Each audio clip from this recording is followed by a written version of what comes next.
Hey folks, my name is Cam and I'm making this video to share with anyone who's grieving the loss of a pet. I'm hoping it'll be helpful to you.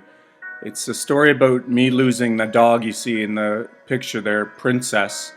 And I'll just share a little bit about her life, but this is mostly about her death and my grief and my happy ending about that. We got her when she was a real small puppy, 6 weeks roughly. The name Princess, no, we didn't get it to make her sound tough, of course. We actually got her the day Princess Diana died, so that's why she was named Princess. I know, not the toughest name in the world, but it didn't really suit her mannerisms either. But anyway, that's what we named her. And she died. I'll just get into the story now about how things happen. This was about 10 years ago. She'd been fading for a while. You know, when dogs get old, she was 12, 13, and her hips were going. And I could tell she was in pain, and it turned out to be from pancreatitis. And just awful to see your animal in pain. And it's horrible, but you got to make decisions at some point. So at some point, with the hips fading, she slid right down my hardwood stairs, and that was disturbing to watch. And it was disturbing in many ways. One, because just to see her falling, but two, to know what had happened. So I actually contacted my ex-wife about that and told her what happened. I said, I think this is it. I just have a feeling that we're there now. And a few days later, I'm just going to have a sip of water here.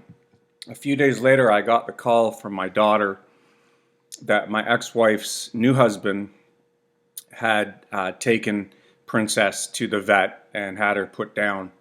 And that's when the grieving really kicked in. I mean, I knew that call was coming. And I'll be honest, I'm very fortunate to get a call.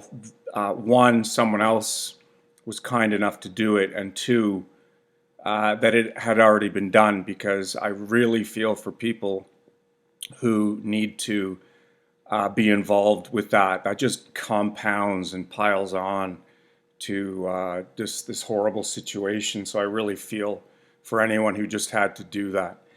And it took me, I would say, about 3 months to get back into even a normal functional pattern. It took quite a while. It took longer than it should have, and I was underperforming at work. Fortunately, my work's good, so I was able to get by that.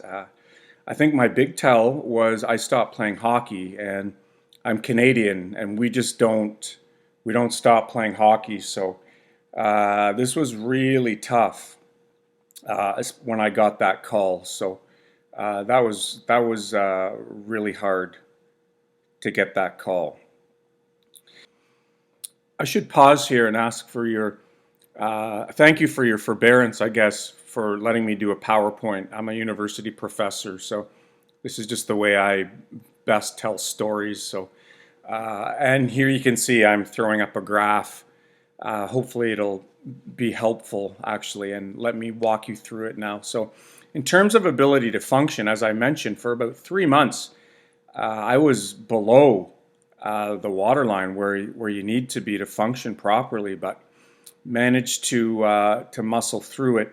And the little graph you can see if you turn your head, the gold is the ability to function, and the blue is the obsessive grief thoughts. So let's look at that, and you can see that the bottom is time. So at time 0, you can see the ability to function right when you're grieving is 0 or close to it, right at the moment of death. To be able to do anything else, very difficult. And then over time, it builds. It just starts to get better and better until you pass certain milestones. And not coincidentally, I think these two go hand in hand, is the obsessive grief thoughts. So just those thinking again and again, you just can't get it out of your mind about the loss of your pet, those thoughts, they never really go away per se, but they start to fade from all day to portions of the day to once or twice a day, well, maybe a few times a day, and then eventually once or twice a day. It could take years to get there, but it does happen. So I encourage anyone to be patient. That's my experience. Anyway, and then I really found that I turned a corner again. So Princess died about 10 years ago. So I turned the corner, I would say 2 or 3 years ago. And I got to the point that when I thought about her, it started to feel good and started to feel that pang of pain. Or when I saw pictures of her flipping through photo albums, all of a sudden it just went from this pang of hurt to sort of neutral on the picture to a warm feeling about her. And it just kept getting better and better. And now I love seeing pictures of her. It's a really warm feeling, about that. So with patience and just trying to get back to normal, and it takes a while, it really does, but just slowly try to get back to doing something normal. The fun. The first time I played hockey, I remember, felt alive again. So things like that, and you'll see that at time zero, that horrible feeling you have in that gap, you can see in the graph, will go to where the oval, the green oval is now, where you're functioning once again, and the obsessive grief thoughts, they'll never go away.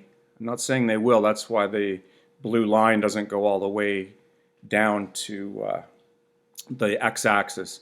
But they really will be far and few between as you replace them with things. So just wanted to share a few other thoughts about the past few years. So remember, again, this princess died about 10 years ago. So, and this is just in the past couple of years. So again, patience is important, but in very slow fashion in the past few years, I noticed that the hole that I felt in my heart initially when she died, when she was put down, that tear, that wound that you feel in your heart, it was actually starting to mend, and it was mostly mended.